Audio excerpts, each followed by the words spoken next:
Rebonjour mes petites étoiles. Alors, je suis de nouveau allée voir avec l'intuition le site de Jean Pernin, où je suis encore tombée sur une canalisation d'Olivier. Alors, merci à Jean, qui verra certainement cette vidéo, d'avoir accepté avec le cœur que je puisse faire les enregistrements des canalisations d'Olivier et pouvoir les transmettre au plus grand nombre.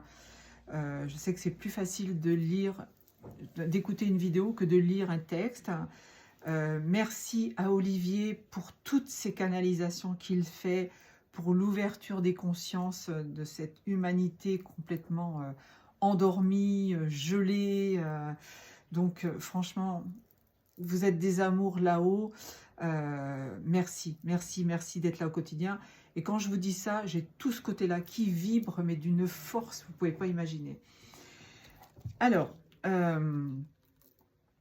ça s'appelle ligne d'arrivée. Et vous allez comprendre pourquoi. Certains parmi vous se languissent de savoir lointaine cette ligne d'arrivée que nombre d'entre nous ont brillamment franchie. La métaphore automobile nous est inspirée par notre frère pilote qui, ainsi que vous l'avez compris, a été écarté de la compétition de manière criminelle. Comme en de nombreux domaines ici-bas, la réussite professionnelle acquise à la force du poignet insupporte les fainéants, rend jaloux les incompétents et violents les ambitieux aux trondes qui leur échappent. L'appât du gain s'accompagne rarement de sentiments et de bienveillance. Les corrompus de tous bords les ignorent, mais notre frère n'en a que faire. Il remercie ces assassins qui ont hâté son retour dans la lumière. Certes, son heure avait sonné, mais sa légitime colère d'avoir été brutalement arraché à la terre a quelque peu duré. Lorsque la mort ne prévient pas, le choc est toujours difficile à encaisser. On parle bien évidemment de Michael Schumacher. De nombreux... Oui, je vibre quand je dis ça, donc je suis sûre que c'est de lui qu'on parle. De nombreux défunts passent leur temps à errer et tentent de se venger d'une mort injustifiée. Peine perdue. Ils ne pourront jamais tuer leurs assassins, mais leur causent néanmoins quelques désagréments. Il faut faire des soins de libération des entités qui se propagent tout autour de nous et qui prennent possession de vos corps énergétiques. Ça fait partie des soins que je fais, moi. Donc, je peux le mettre en avant ici. Si certains sont capables d'entendre nos voix, nous leur intimons de lâcher prise et de rejoindre au plus tôt le lumineux plan où ils vont séjourner. Qu'ils soient physiquement vivants ou désincarnés, aucun être ne devrait se rendre justice. C'est toujours une perte de temps, d'énergie et de risques encourus. Toutefois, nous comprenons le désir de vouloir rééquilibrer une situation injuste sans attendre un verdict judiciaire qui fait souvent la part belle aux meurtriers et aux autres délinquants. Si une peine perpétuelle n'est jamais appliquée dans les faits au terme d'un procès, il en va très différemment après. C'est la raison pour laquelle toute victime doit être rassurée.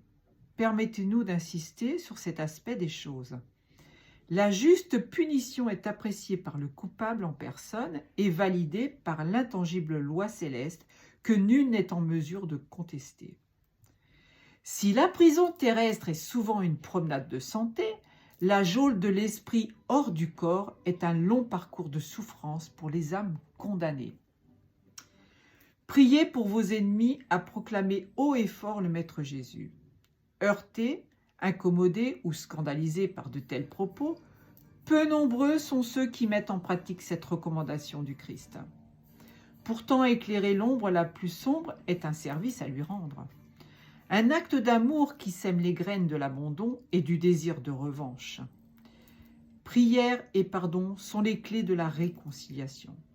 Assoiffé de justice, votre gorge asséchée sera étanchée.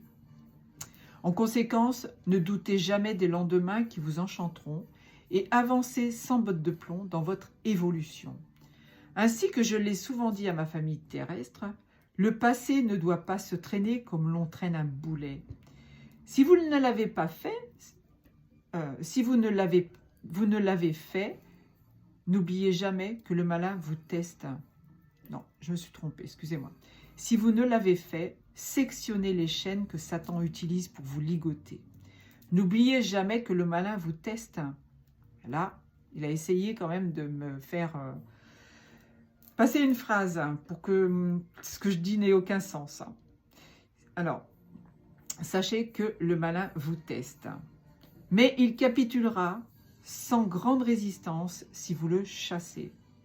Votre âme éblouissante est votre meilleure arme contre l'adversité.